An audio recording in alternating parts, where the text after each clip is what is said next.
if you had a shot, a confidence and no doubt that I will be healthy because I'm doing all the right things, you wouldn't need insurance, right? But it doesn't work that way. Not everybody who stays healthy, eating healthy, exercising, not smoking or drinking are excluded from cancer. What if Yeah. you get a diagnosis, you still need your insurance coverage. So at the end of the day, I say do what you can in your own best abilities to do what's good for your health, and God help you stay healthy and alive, you know? Yeah, yeah, love it. So yeah, you touched on it a little bit about Wellness Wits, where you because I remember when I saw you pitch, you mentioned your health scare and then you had to go in and actually be your own advocate. So tell us about that. That I like to call it the origin story of Wellness Wits, and then tell us what is, right? What's the future look like, and how you intend on revolutionizing the healthcare experience for patients.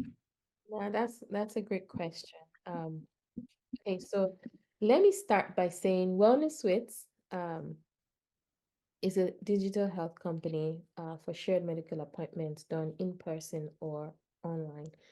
Online first, by the way, we're a digital first company. I came about the idea of this company about almost 6 years ago. I had been diagnosed with a chronic condition called thyroid disease. It was autoimmune Hashimoto's disease, and I was told the only solution was to take out my thyroid surgically. However, I knew if I'd taken out my thyroid, there was no putting it back in. I'd have to live on drugs for the rest of my life. And so I started, seeing doctors. Nobody was really giving me the help I needed, but I realized that a lot of the things that triggered my symptoms were relating to the food I was eating, the fact that I was under a lot of stress, and I wasn't sleeping well as well. So because of that, I decided, okay, I'm going to go online and search like who out there has got the same symptoms as mine because my symptoms were kind of unusual. I was also diagnosed with idiopathic urticaria and angioedema, meaning my body itches and swells up for different things, with triggers. Come to find out, anyways, from joining a group on Facebook, which had about 1.2 million people talking about their thyroid. Come to find out that vitamin D had a role in my symptoms being so severe. And then also, certain foods could trigger those reactions I was having. And then, thirdly, remember I mentioned about dairy? There is something called cellular mimicry, whereby the protein in milk can be mimicked as a specific antigen on the thyroid that the immune system identifies as foreign and dangerous, and the immune system begins to attack the body. So, for some people, even dairy can cause an autoimmune reaction.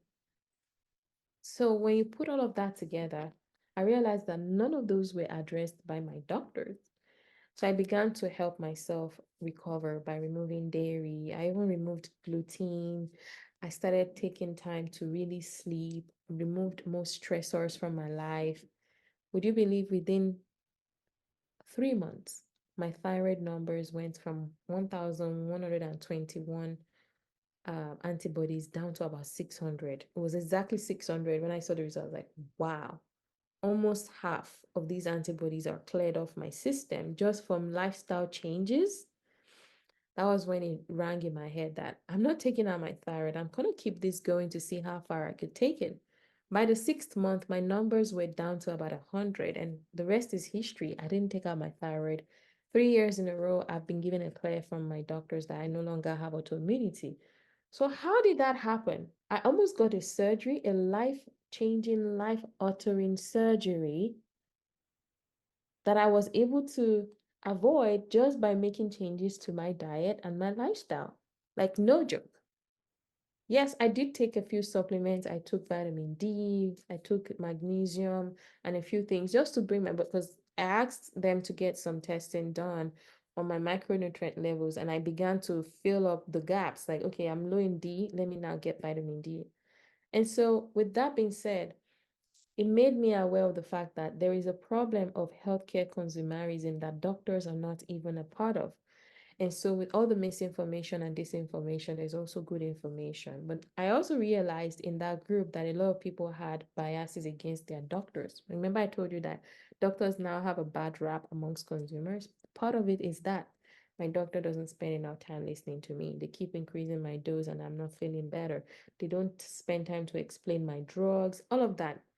So, what if doctors are part of groups in which patients can share their lived experiences and ask doctors questions? But then, what is the incentive for a doctor to be in such a group setting?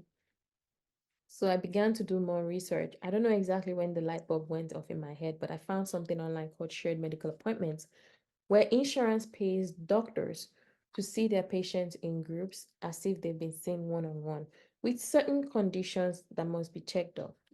But that gave me the opportunity to become innovative. Like, how can we make this a platform where doctors can easily complete all the requirements to do their group visits and get reimbursed, and also the patients engage. Patients should not be sharing their health information on Facebook. Facebook is not HIPAA compliant, it's not safe, and it's not a medical platform.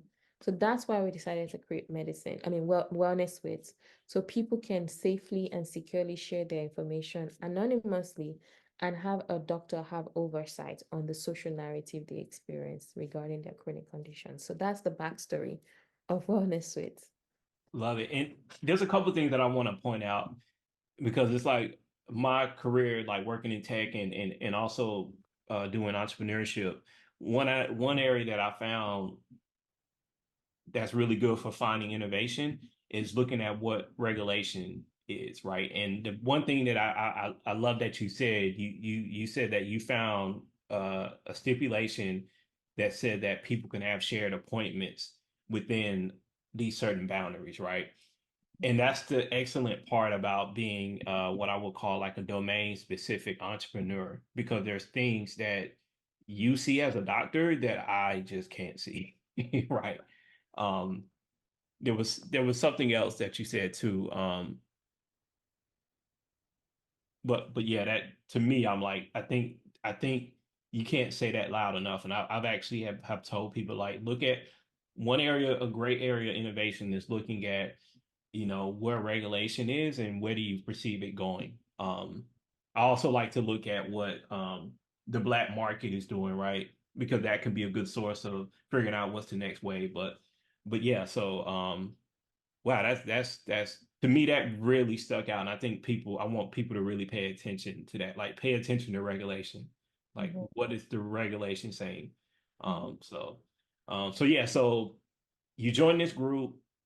You're like, hey, Meta, Facebook isn't HIPAA compliant. Why are they sharing this information?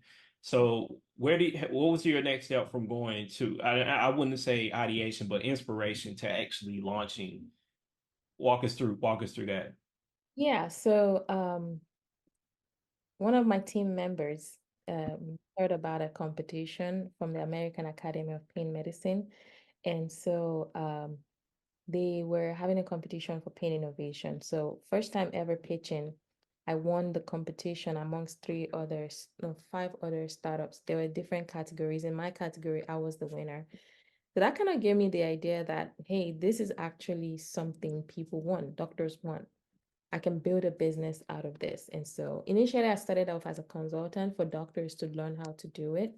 But now I decided I'm going to build a platform and be, a source of truth when it comes to shared visits. So that's how the whole thing kind of evolved into a business.